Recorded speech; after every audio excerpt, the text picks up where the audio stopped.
I know people say they'd use superpowers responsibly, but I've met people.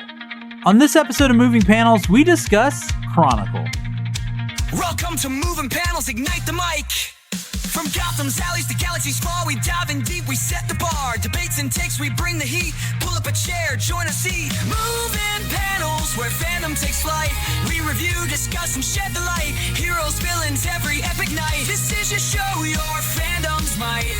Welcome to Moving Panels, the podcast where we discuss movies and TV shows that are based on, inspired by, and adapted from the world of comics.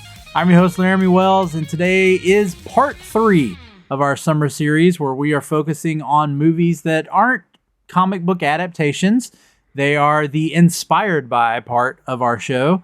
They feel like they could be comic book movies.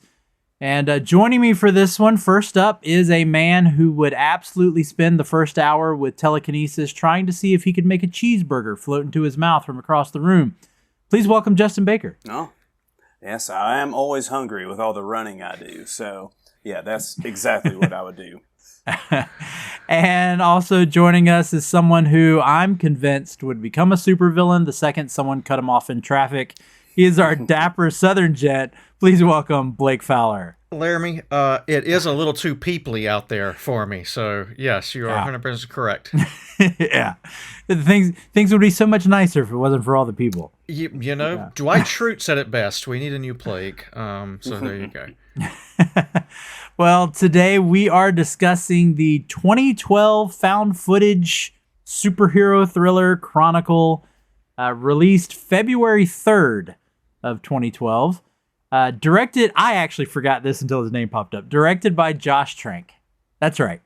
The guy who would later go on to give us the classic Fan 4 Stick. I don't think anything else should be said after that. Nope. Yep. That's it. Yeah. But I will say it was written by Max Landis. So there was that's probably that makes a little more sense now. Yeah. That's what if Max Landis had written Fan 4 Stick, maybe we would have had a different movie. Probably still not, but go ahead. Anyway, so there's a world where that exists. Yeah. But this came out, again, like I said, in 2012, so it would just be a few months later we'd get the Avengers. So this was right at kind of peak superhero media is happening. The genre is extremely popular. And so Chronicle comes in and says, well, what if some regular teenagers got powers and things went horribly wrong? The movie stars Dane DeHaan, Alex Russell, and... speaking of Fan 4 Stick, Michael B. Jordan, who, man, it's crazy seeing him in something like way before he became the megastar that he is. Yeah. Such a baby in this movie.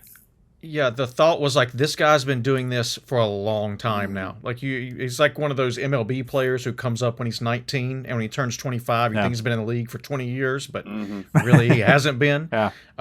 And like even in this, like you can tell, I don't know, he's got the makings of what is going to be a superstar career in this. Oh, absolutely. Yeah. I thought the same for Dane DeHaan too, but no, sorry, go ahead. Yeah, Yeah, no, Dane DeHaan probably, I mean, he's done stuff, but yeah. At least Dane DeHaan has been in more movies than I would say Alex Russell. Yes, this is Kurt Russell's nephew we're talking about, right? I don't know. If he is, I have no idea. No, I don't think so. Yeah. No, I thought Dane DeHaan's going to be good because A Cure for Wellness. Either of you watch that with? I believe that's Dane DeHaan. I have not. Did a great job in that. So unfortunate, nothing much more came, but still good for Michael B. Jordan. No. I mean, I have this later in my notes, but I'll go ahead and say it. No, the only thing I knew Dane DeHaan from is that he would, like 2 years later, play the Green Goblin in The Amazing Spider-Man 2. Sure enough. So, another very similar character. Yeah, just typecasted, it seems. So, yeah, but this film had a relatively small budget, around $12 million, and actually ended up making 10 times that in the theater. So this was a successful movie. At the time of this recording, you cannot stream it anywhere without paying for it. You can get it on Amazon Prime or Apple TV. I do, as most times when it comes to this show, I have it on Blu-ray. I have a digital copy.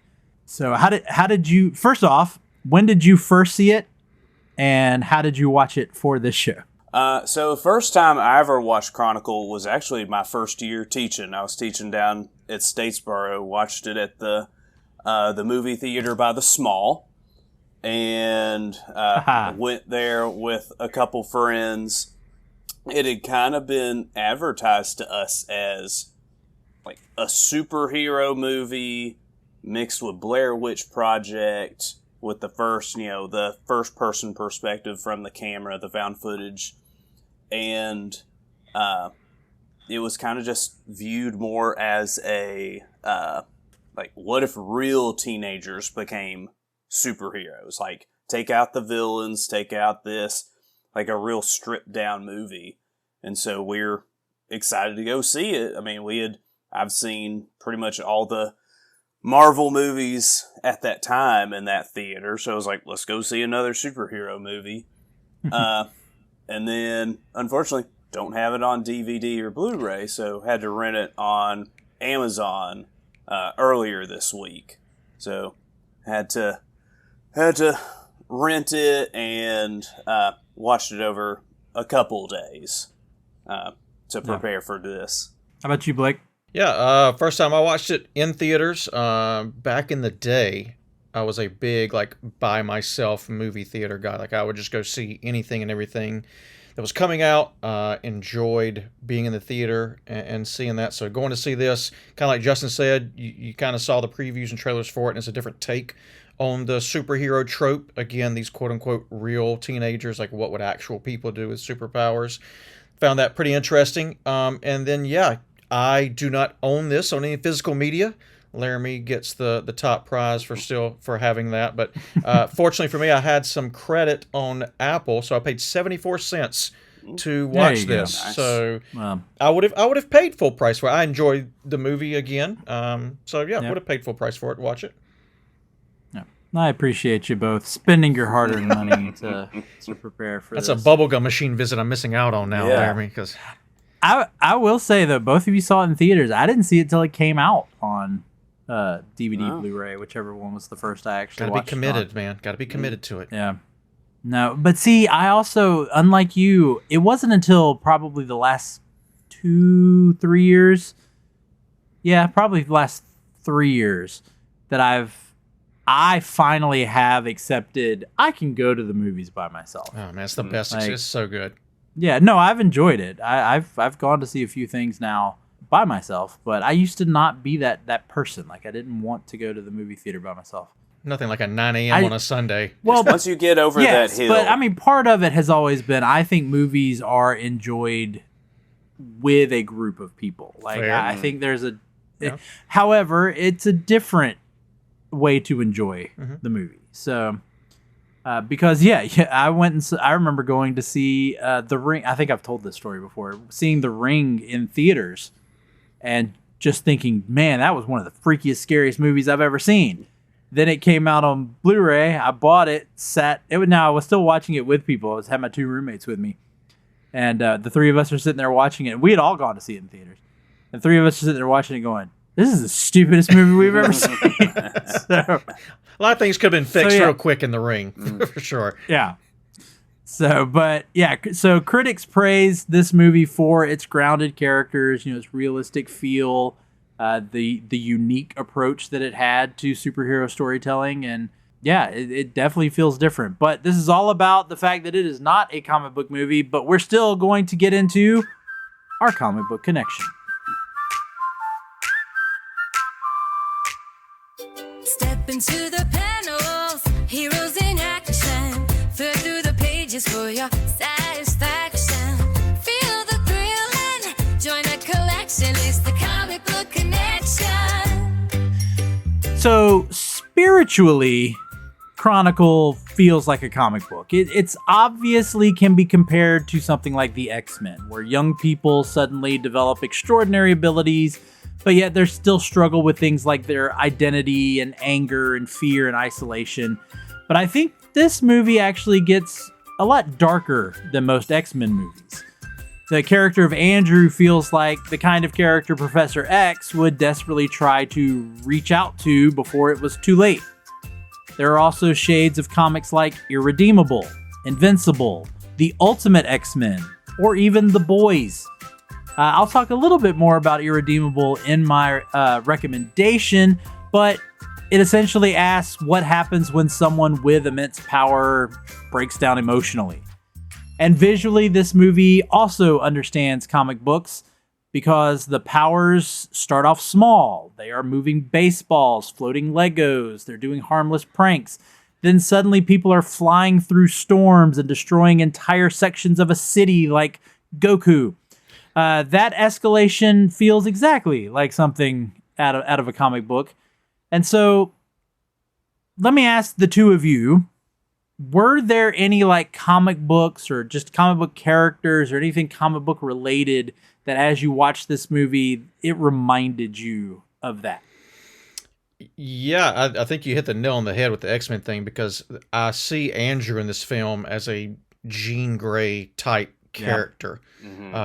Almost as if she was picked off the page and dropped into a male protagonist or antagonist, depending on how you want to look at him. And just the development from, as you said, like we start off with these guys who, one of them in particular, Andrew, has absolutely nothing. And so he gains this ability and all of a sudden has this thing that no one else has. And the phrase I'm watching this came to mind: absolute power corrupts absolutely. Like eventually it gets the better of him, and it's this notion of you can have things, but how you use those abilities, those powers in this situation become much more important than what the powers are themselves. So Jean Grey immediately popped to mind for me. Yeah, I could see that. Absolutely. How about you, Justin?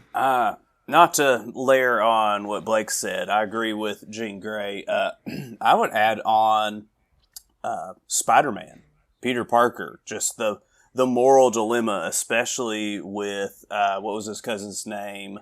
Matt. When he comes up with the rules, and we have to be careful. We're getting stronger, and just wanting to kind of be more responsible. With great power comes great responsibility. You have great power, and you have to be responsible with it. And then it also really reminded me of the Shazam movie, with him learning how to, because that was one of the first movies in this new era of DC Marvel movies where they had a big chunk of learn how to use your powers. Yeah. And rewatching this, I was like, oh, this is a lot like Shazam, of just learning how to use the powers and having fun with it and learning how to be responsible. So it was a big Shazam moment for me, too. Yeah. Good call there. Yeah. No, I agree with both of you. Andrew definitely feels like one of those tragic comic book villains. Yep. And again, I've always said on this show, I'm all for the sympathetic villain. So you absolutely understand how he gets there. For sure. You may not necessarily agree as to, what makes him snap and why he crosses the line, but they definitely get you there. And I mean, it will go straight into talking more about the cast here, because the performances are, again, what really make this movie what it is. And that does start with Dane DeHaan. And I jokingly said, he would 2 years later, he's going to play Harry Osborn. But there is a lot of similarity in those characters, because you've got the father that doesn't really respect him or treat him very fatherly. And then whereas you've got you got Matt, the cousin here, you can kind of pair that up with Peter. Yeah, but I think this role works because we get that origin. We get to sympathize with Andrew, but even before he gets the powers. We get that awkwardness of his character, the fact that he's isolated, that he can be funny and social, but he's kind of awkward. He gets angry very easily. But we absolutely get to see him develop, and we understand why he snaps, even though Honestly, it becomes one of those like what ifs. Like they've done with Superman before, where they've done like Red Sun, what if Superman landed here? Or when they did a Flashpoint, what if he was taken in by the government? Or even not even technically Superman related, but a movie like Brightburn, where it's, what if he grew up this way? And even Homelander on The Boys, what if it was like this? So it's that same kind of idea of, does how much of getting powers is actually affecting the person who is getting those powers. Yeah.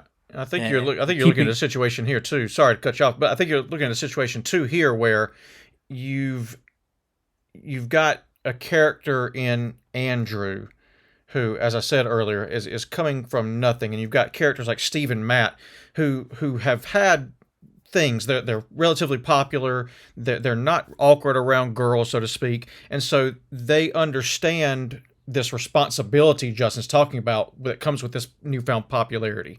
So I think they're able to handle these powers a little better than Andrew is. And you're talking about what ifs. What if Andrew, to kind of jump into the plot a little bit, doesn't go upstairs with the girl with the pink hair? What if Steve doesn't come in kind of laughing at him afterwards? What if Andrew is raised in the same house that Matt's raised in? Or what if Matt and Andrew's roles are reversed? A lot of this movie, I think, plays with you are to some degree a victim of your environment, and it determines how you handle life's events, how you're brought up. So I really like that aspect of, you look at three different characters handling this three different ways. Oh, I was just going to say, to add on to what Blake said about Andrew, you also get a lot of, I liked how they did with Steve. You see how his life was viewed from Andrew's perspective. He's the perfect guy. He's sociable. Yeah. But then you find out he has family trauma going on. He, it was, if you stripped away the superpowers from this movie, it's a good coming of age. Just what is it like to be a teenager all over again? Agreed. Yeah, I was going to get into, Michael B. Jordan. I think he took a character that could essentially just be, popular guy. And I think this is one of the things, again, this is early Michael B. Jordan, but it shows the depth of his acting ability to give this character who, again, you could just look at, he's the popular guy, but instead he gives it that warmth. He gives it that humanity. You honestly believe, like he says right before, spoiler if you haven't seen it, but right before Andrew kills him, when he says, dude, I'm your best friend. Yeah. I believed it. Yeah. Like he actually, he's the one that, like, I'll go ahead. One of my favorite scenes is the talent show. And that is a scene that truly shows that Steve is Andrew's friend. Like, he steps aside and lets Andrew into the spotlight, Yeah. As the kids would say, he let Andrew cook. He did. Someone cooked here, and it was Andrew. So I 100% believe they're friends. And then, of course, Matt, played by Alex Russell, who I did recognize. I don't know if either one of you know that. So he was Billy Nolan in the 2013 Carrie remake. Wow. Okay. Yeah. So he's the boyfriend, the bad boyfriend that John Travolta played in the original. Okay. He's also on the TV show SWAT, or was on the TV show SWAT. I didn't watch that, but he was a regular on that show. So just pointing that out. For people who didn't know him from Carrie, he was Officer Jim Street on SWAT. But anyway. Strong name. But I like how he almost does the exact reverse of Andrew. Yeah. He goes from being the popular guy to the guy who just kind of stays in the background. And he ends up being the one that's videotaping everything. Yeah, his priorities certainly changed throughout the film, and kudos to you said Alex, I believe is his name, for playing that in such a great way. Because at the end of the movie, kind of spoiler alerts again, so like justice for Matt. Matt deserved better than what Matt got in this movie, and I think we feel that way because of how well the character is played by Alex Russell. I like the fact that there was that role reversal you talked about, and that his priorities changed. The fact of like, I have all this ability now, but it doesn't matter because it's not fulfilling me in the way that I thought it would, and I need to seek something that's going to offer more fulfillment. Yeah. I like that they also give him kind of the traditional superhero aspects, like he kind of the archetype. Like he's thoughtful. You know, he's thinking about, oh hey, this is how we've got to handle this. These are the rules we've got to lay out. He's responsible. He takes everything as his responsibility, like he does in the end of this movie and all that. You know, he's always thinking about the way things need to be handled with this newfound ability. He enjoys the fact that he has the powers because he is a teenager, so he's still believable on that aspect, but he immediately recognizes the danger that is associated with having these powers. And so, him being the one that comes up with the rules, him being the one that has to confront Andrew at the end. And I like that they made them related, because so it already kind of had that connection and bond. It wasn't just two cool guys and a nerdy guy that went out and found this meteor or whatever it was supposed to be. Yeah, I do hate we never find out exactly what that is. And it feels like kind of, and again, jumping ahead, the ending sets up for what felt like maybe a sequel at some point in time and just never came to fruition, I suppose. But alas. Yeah, it's kind of a double-edged sword. I agree. It's like it sets kind of up a sequel. You want to know more, but it's also sometimes that's the fun of it, of not knowing. Speculation of it all. You know, if we got superpowers in real life, the not knowing of, you know, how to use them, how to, you know, use them responsibly, what to do with them. Yeah, so there was talk of a sequel, but apparently it just went through production, a nightmare in production, and never got off the ground. And I think I read something where Josh Trank walked away, Max Landis walked away, and Fox just said, forget it. Yeah, I read something where it was kind of like that, and then years after the failed production, he basically said, I never really wanted to do it anyways. You know, it was just kind of toeing the line with the movie making company. Yeah, and then apparently they were going to just try to go a different route at one point and do it with a whole new group of kids. Like, I wouldn't have liked, I'll be honest. Again, if that was going to be the case, I'm good with just the one. Some answers you wish you had, but as with a lot of films, you don't always get them. So I can be okay with that. A 988 is the number that can make a difference. It's the number to use when you need help and you don't know where to turn. Call, text, or chat 988 day or night. The number where someone will always be there to talk. 988, the National Suicide and Crisis Lifeline. Learn it, know it, share it. Because you never know when you or someone you know might need it. Talk with someone who cares and get to a better place. Call, text, or chat 988 24/7. 988. Let's get through it together. All right, so let's talk about, you know, aspects of the story, what worked, what didn't. I will say, as we've already talked about, what I really like about Chronicle is the way that it does use their superpowers as kind of like amplifiers of their pre-existing personality. Mm-hmm. You know, Steve becomes more confident. Matt becomes more thoughtful and protective. And then, of course, Andrew becomes more unstable. Yeah. Just kind of because we understand what his life was like before the powers, that his mother is dying. His father is abusive, which, again, you could almost look at his father is also handling his situation poorly. Mm-hmm. We see that Andrew is always being bullied at school, which that even continues after he gets the powers with the moment when he took the girl upstairs. So he almost has really like no support system. So other than, you know, Steve and Matt, mm-hmm.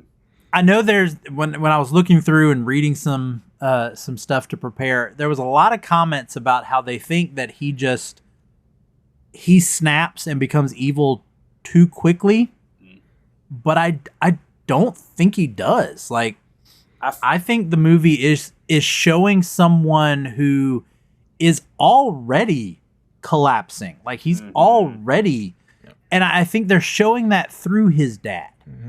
And I think once he gets the powers, that just removed any barriers that were just stopping him. I think there's also a lot of times where he's actually holding back his powers, where he could have done something that was very, very evil, like when he wipes the car off the road. You know, you almost feel, was that really an accident? Because when he says it, you know, if you notice, he only barely wipes his hand. Like, did he mean to just make them kind of skid a little bit and, you know, maybe hydroplane or something? But instead, he ends up taking them through the guardrail and into the lake. And then Andrew and Steve have to go save him. He's like, I didn't mean to.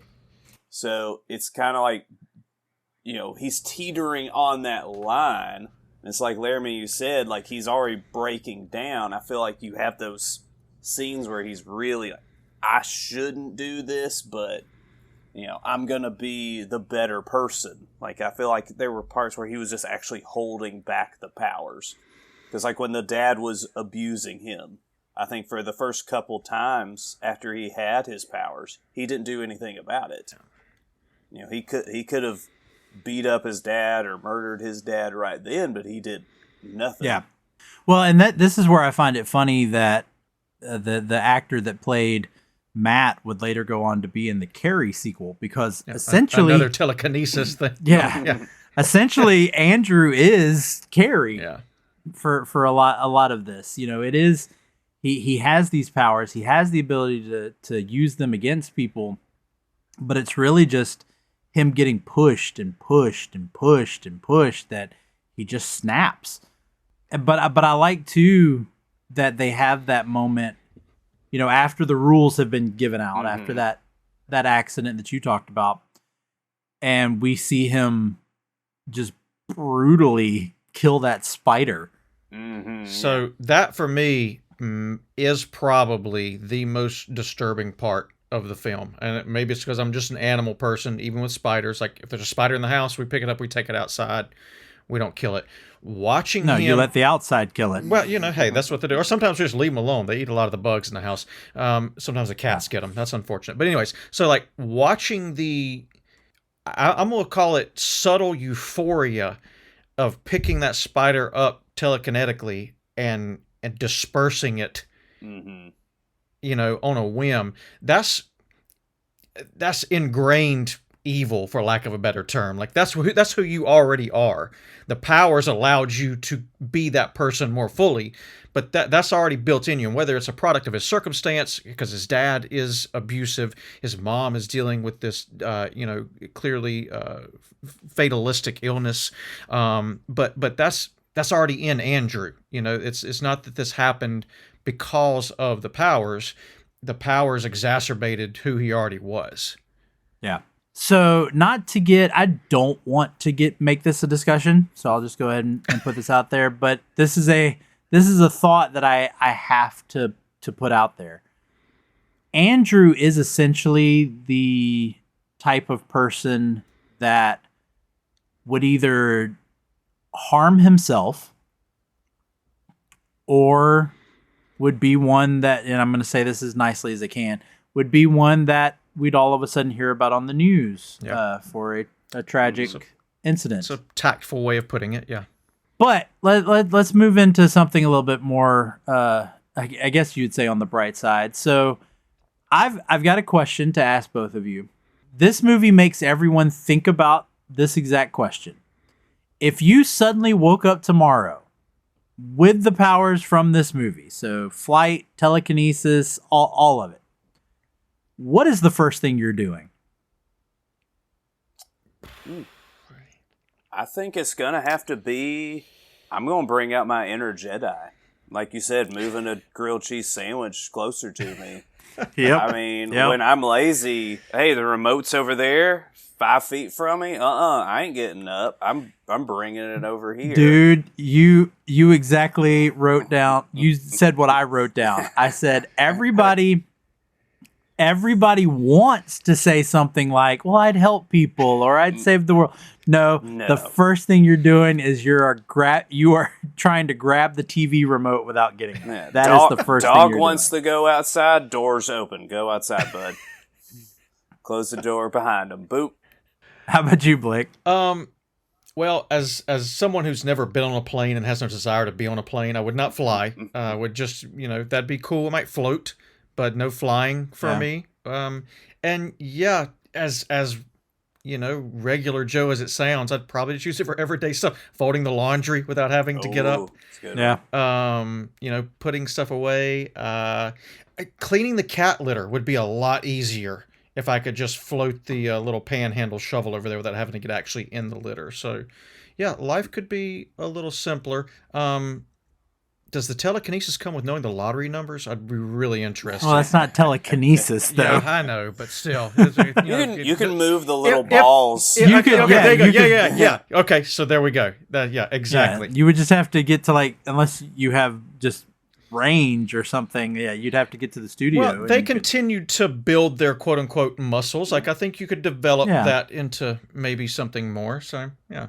I do like that, though, about the way they explain, just in those brief little lines. Like, I look at it like it's a muscle. And the more you use your power, the stronger you get. Yeah. And I do like that the beginning of the movie really does. That is the way people would do it. Like, they would. The thing with the baseball stupid and stuff. throwing it at each other. Yeah, the stupid stuff. Yeah. And the kind of pulling the pranks and all, where they move the woman's car, or they turn on the air blower when the girls were walking by. That, to me, that's the type of stuff that people would do. Mm-hmm. I gotta be honest though. You mentioned flight. Flight would completely ruin me, because if I could fly, there's no way that I'm ever driving a car again.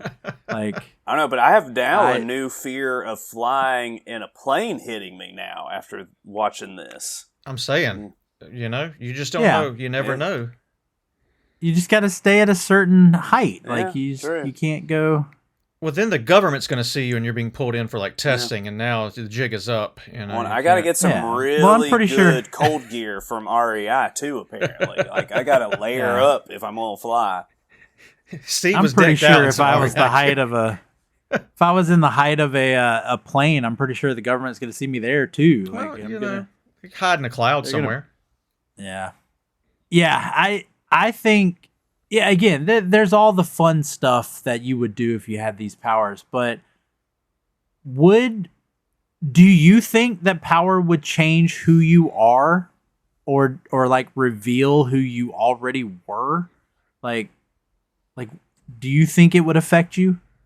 Yeah, I'd be in the NBA because I would use it to dunk a basketball for sure. I would have done that. But no, I think it would be foolhardy to say that it wouldn't change you to some degree. Again, kind of like you would say, everybody would want to say they'd use their powers to save world hunger or whatever the case may be. We all want to say it wouldn't change us. You see it even with Steve. There is some egotistical blooming that goes on with having this kind of power if it were to exist. And so I think it would change you, maybe not on a foundational level, but there would have to be some alteration in your personality, I'd imagine. Yeah, I wouldn't be going out to downtown Chattanooga fighting crime at 2 a.m, but exactly. How often makes you kind of think now is how often does crime happen in Gotham or Metropolis all the time? Good grief. But you're gonna help the old lady cross the street. You're gonna do some stuff for you, and you're gonna do some stuff for other people. But I don't think it would change my life too much. But I'm gonna do some things. I'm gonna go out of my way a little bit to change my life now that I have these powers. Yeah, certainly not turning into Andrew. Yeah, that's my thing. No, yeah. No. I don't think it would do that. But I do find it interesting when you think about something like that to realize that, yeah, in superhero or any type of hero type movies, yeah, you all of a sudden have that moment where, oh my God, this house is on fire and we've got to rescue the baby from the top floor. It's like, I don't know if I've ever seen a house on fire in my entire life. Knock on wood. No, I have not. Yeah. Find something. That's just not something that I come upon. But maybe, a car crash or something, you'd help and do what you could. So yeah, I would hope it wouldn't affect me as greatly as it does. Like Andrew, I would hope that I would be more of a, maybe a Steve. I see but myself as definitely a Steve. I'd hope I'd be more. Yeah. Yeah, I'd hopefully be more of a Matt. But yeah, so let's talk about the movie though, because Justin, you brought up earlier, Blair Witch Project pretty much made found footage movies, even though it wasn't the first, but made found footage movies a big thing. Of course, this is now a decade plus later when this movie comes out.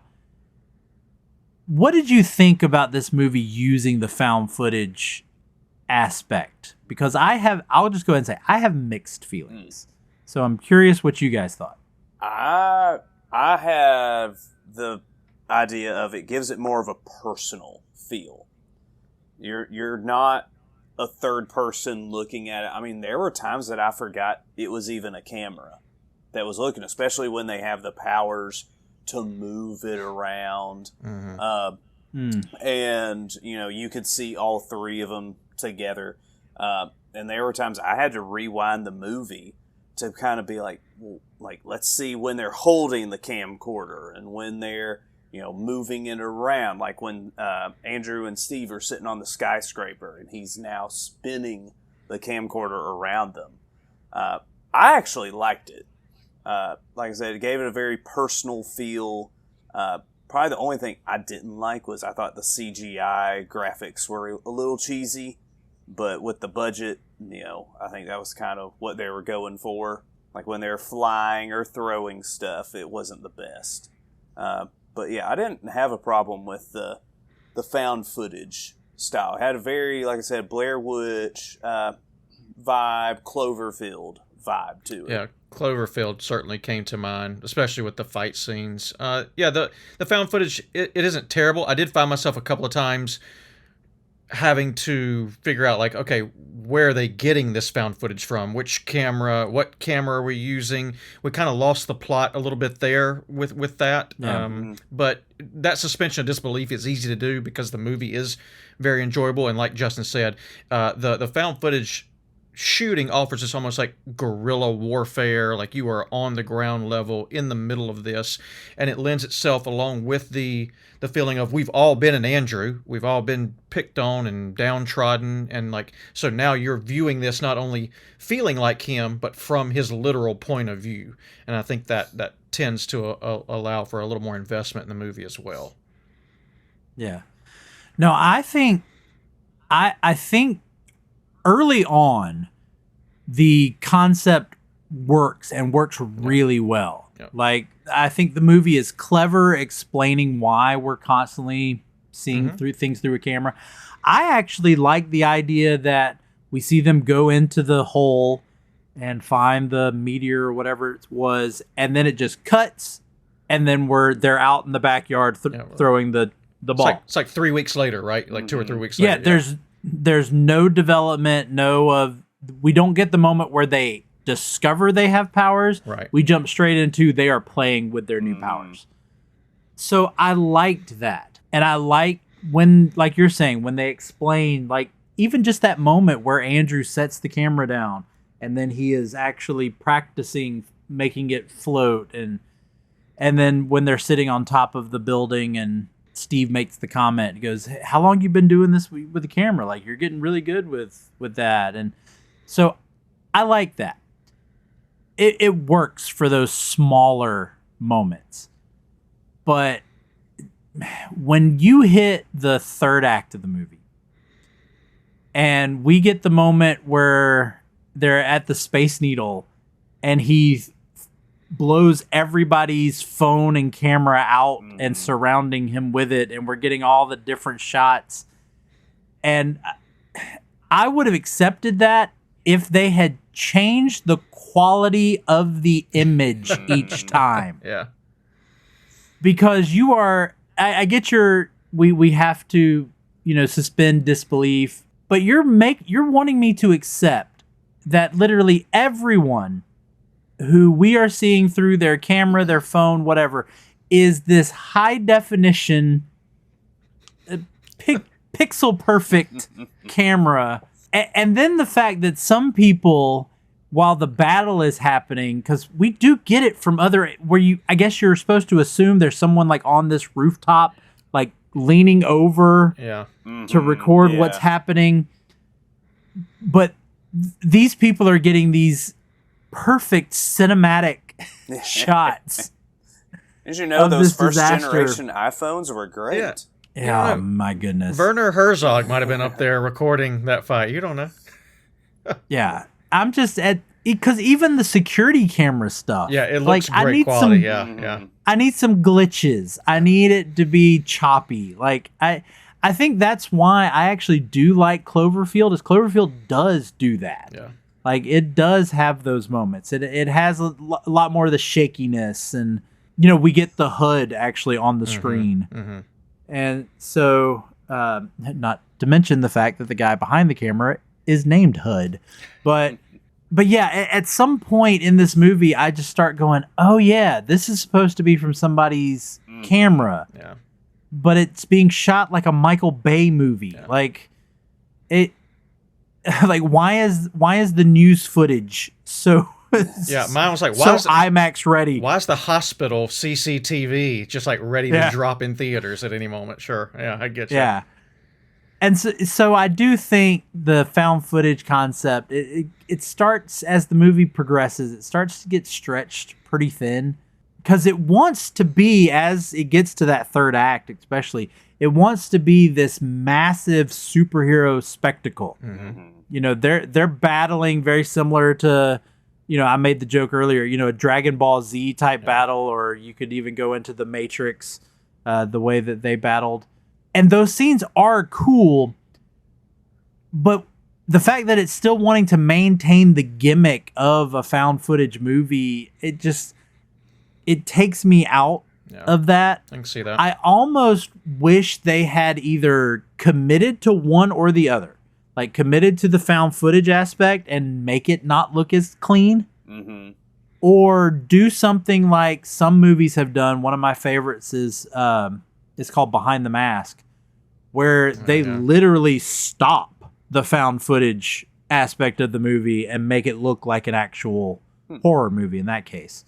So I think if they just had at one point just dropped the found footage aspect and just went into a actual movie, I probably would have accepted it a little bit. Would you I say could see probably? a scene. Oh, sorry. Go ahead, Blake. No, sorry. I could see a scene where maybe Andrew's recording and it's found footage. All of a sudden, it cuts out to this third-person view, and they're from the rest of the movie, where third-person view on like an actual and even film. have the line of him putting the camera down and Steve or Matt saying like, "Hey, well, what are you not going to record anymore?" And he goes, "I don't think it's important anymore." Something. I can see that would have. Yeah. I think the movie, I still give it credit for trying the found footage aspect, for trying something different. I think it helped with the emotional side of the story, and it helped, like what Justin said, or Blake, you may have said this, the way Andrew feels, and that this is his way to connect. Yeah. But I do think that once it hit a point, just end the found footage and move on. But what are your thoughts of that third act? Where all of a sudden they are superheroes and everybody is seeing their superhero, supervillain, and everybody is seeing them. We get the moment where Matt actually flies up and saves Andrew's father right in front of everybody, but we also have cars exploding and electricity flying everywhere, and what are your thoughts on the way that third act is played out? To me, it had a little bit of, I think back when, you had the podcast before you kind of changed stuff. You had where things didn't line up with the powers. Yeah, the weird science. Yeah, it kind of had a little weird science to me with how Andrew got burnt. And, they're stabbing each other with forks. And then it's like, well, how does he get burnt in a gas station blowing Well, no, up? no. They explain that. Oh, did because they? when he does the thing with the fork, he says you have to be thinking about having like a force field over you. Okay, I must have missed that So part. I'm still adjusting on that though, because they're flying through buildings and nothing's happening to them. They can't be thinking I've got a force field while I'm fighting, while I'm flying. Yeah. So I don't disagree with that. There should have been Yeah, some I don't damage disagree with done. that. It Yeah, should definitely have been some damage. seemed like their But I powers think were very wishy-washy there. Yeah.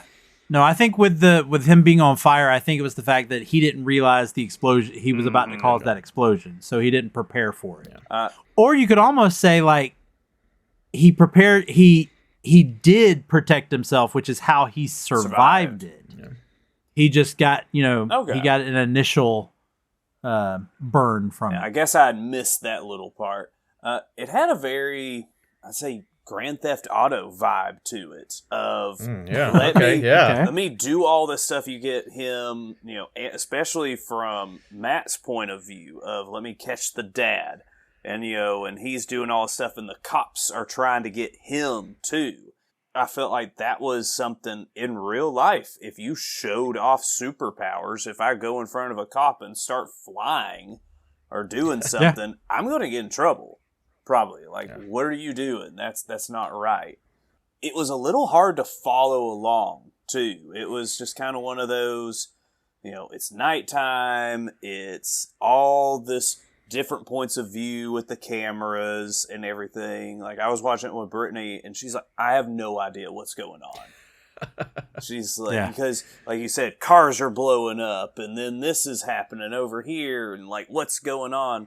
And we kind of had to rewind the fight 2 or 3 times just to kind of catch what was going on. Because you'd hear something like, well, what happened? Rewind. Oh, a car blew up over there. Oh, yeah.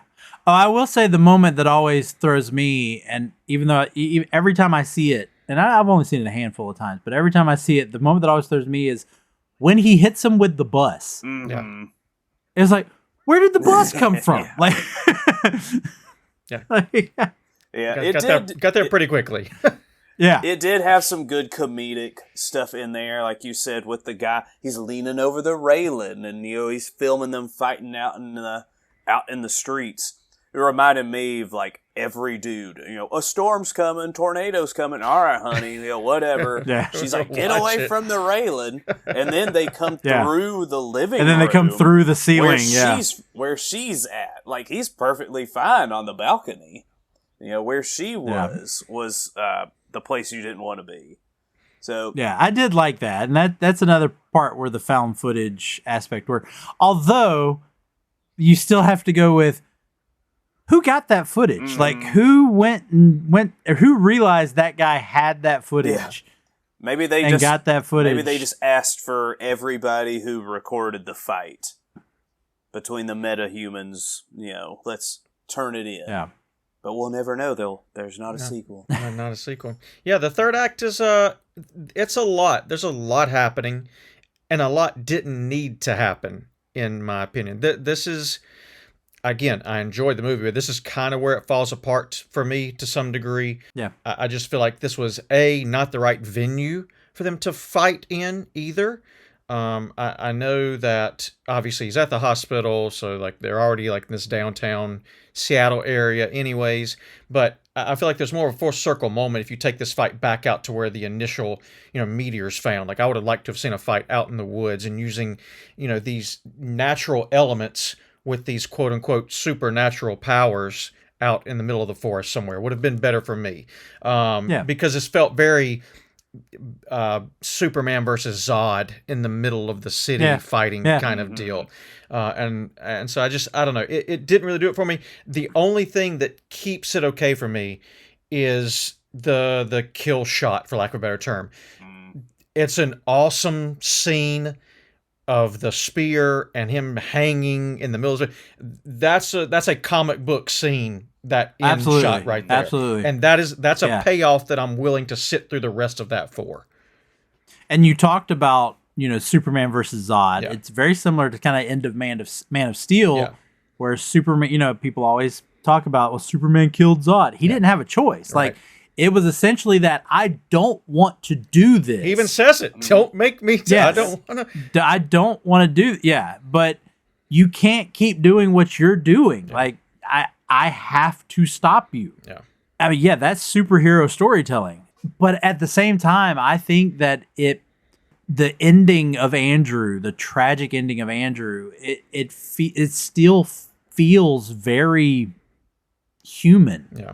Like you can just, he's broken, but he's dangerous. Yeah, there's no coming back for him. Yeah. Yeah. But at the same time, he's still human. Can I play devil's advocate here? I'm going to take what Blake said about taking it out in nature. I feel like if you take it into nature, you're not going to get the ending. I feel, to me, Andrew kind of learns Matt learns, even with these powers, I did good. I'm in trouble. I can't be in this society. Cops are coming in on him.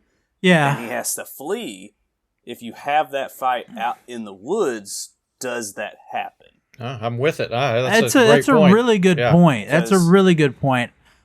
I think, though, if they did take it out into the woods, one, you don't have this, now the entire world has seen these two superpowered beings. Of course, you would have to, in my opinion, you would have to lose the found footage aspect, because neither one of them is going to be controlling a camera anymore at that point. No, it's the trail. It's good. Some trail cams, wildlife cam somewhere. There you go. Yeah.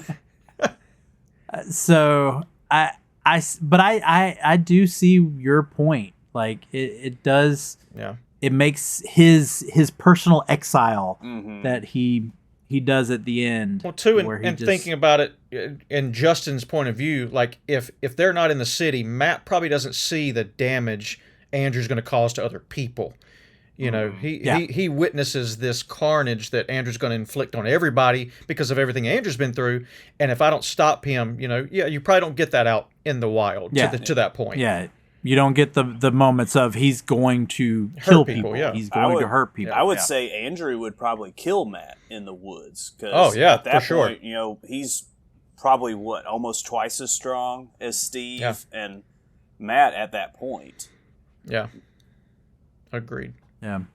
All right. Well, let's go ahead and give our final decision. Bag it, stack it, or trade it.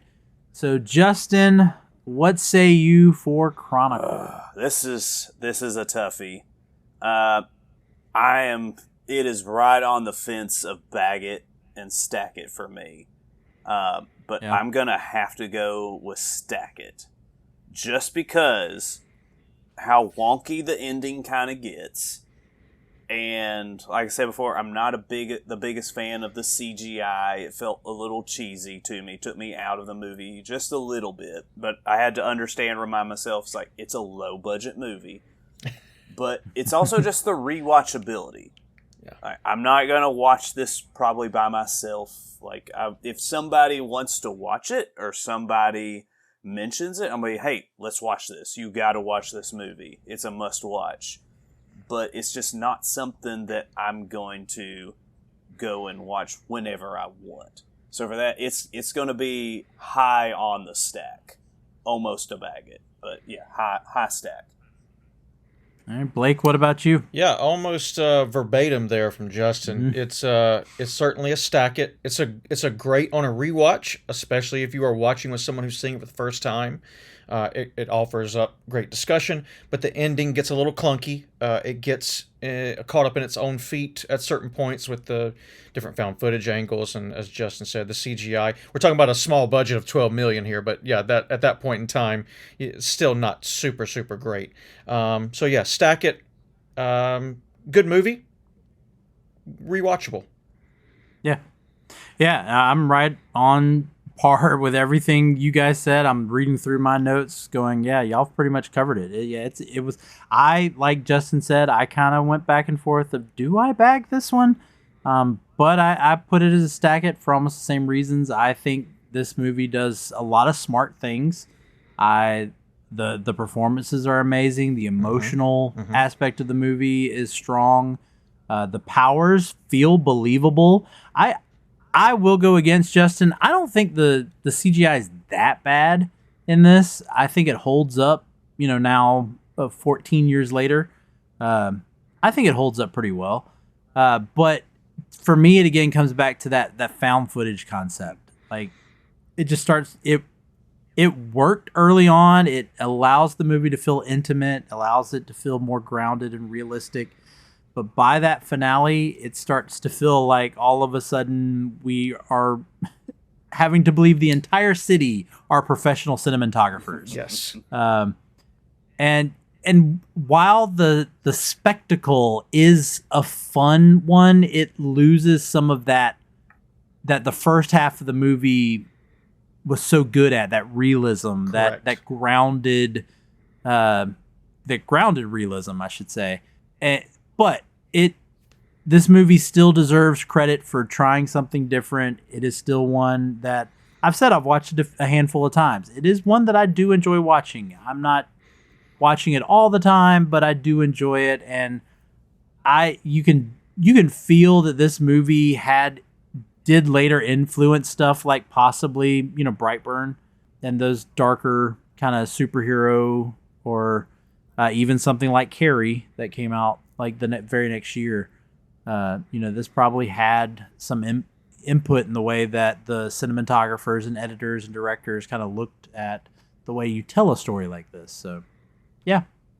All right, well, let's get into a recommendation from me. If you enjoyed Chronicle, then as I mentioned all the way back in the Comic Book Connection, my recommendation is Irredeemable by Mark Waid. Are either one of you familiar with that comic book series? I'm not, no. Never heard of it. Yeah, so the basic premise of Irredeemable, without giving away too much, is essentially what would happen if the world's greatest superhero, so think like Superman, just suddenly snapped and became the world's greatest villain.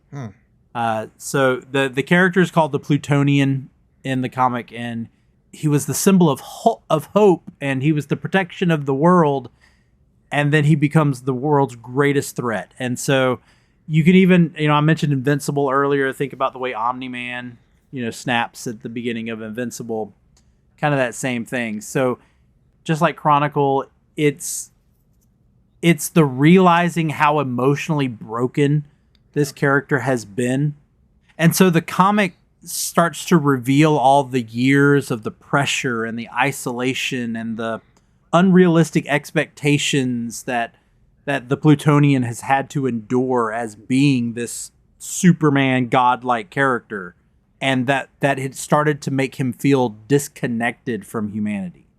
And so that just shatters him psychologically, and he just snaps. And so I think that's why, if you've never read it, if you like Chronicle, I would say go with it, because it's kind of that same idea. It's that deconstruction of the mind of a superhero, supervillain. All right. Any last words either one of you have as we wrap up this summer series episode on Chronicle? I want to say real quick, give a shout out to another recommendation here, if I may. If anybody has not watched or read a graphic novel by the same name, I'm Not Okay With This on Netflix. This is in the same vein of teenagers getting superpowers and not knowing what to do with them. It is only one season and ends on a cliffhanger that is criminally awful because we don't know what happens. But I always hate that. I'm Not Okay With This on Netflix, and it's a graphic novel. Read it, watch it. Fantastic if you like Chronicle, especially. Yeah. And I would say, going for recommendations, go with the X-Men animated series. Kind of follow Jubilee's storyline of, you got powers, you're thrust into this whole new world. or go back to what I had said, the original Shazam movie. You know, the training scene of learning. If you want a more lighthearted Chronicle. Yeah. Yeah. You know, I'll even go back and throw in, read Stephen King's Carrie. I know people have seen the movie. There's the 2 movies, the one like TV movie, and upcoming Netflix series by Mike Flanagan. But I was just thinking about this. If you go back and read the original novel by Stephen King, it is told through police reports and documents and all that. So it's almost found footage. Yeah. So kind of that same idea. So, all right. Well, let me go ahead and leave everybody with my last line. So the reason Chronicle works all these years later is because underneath the flying and the destruction and all the superpowers, it understands something painfully human. Most people don't dream about power because they want to hurt others. They dream about power because they feel powerless. And Chronicle, it asks a terrifying question.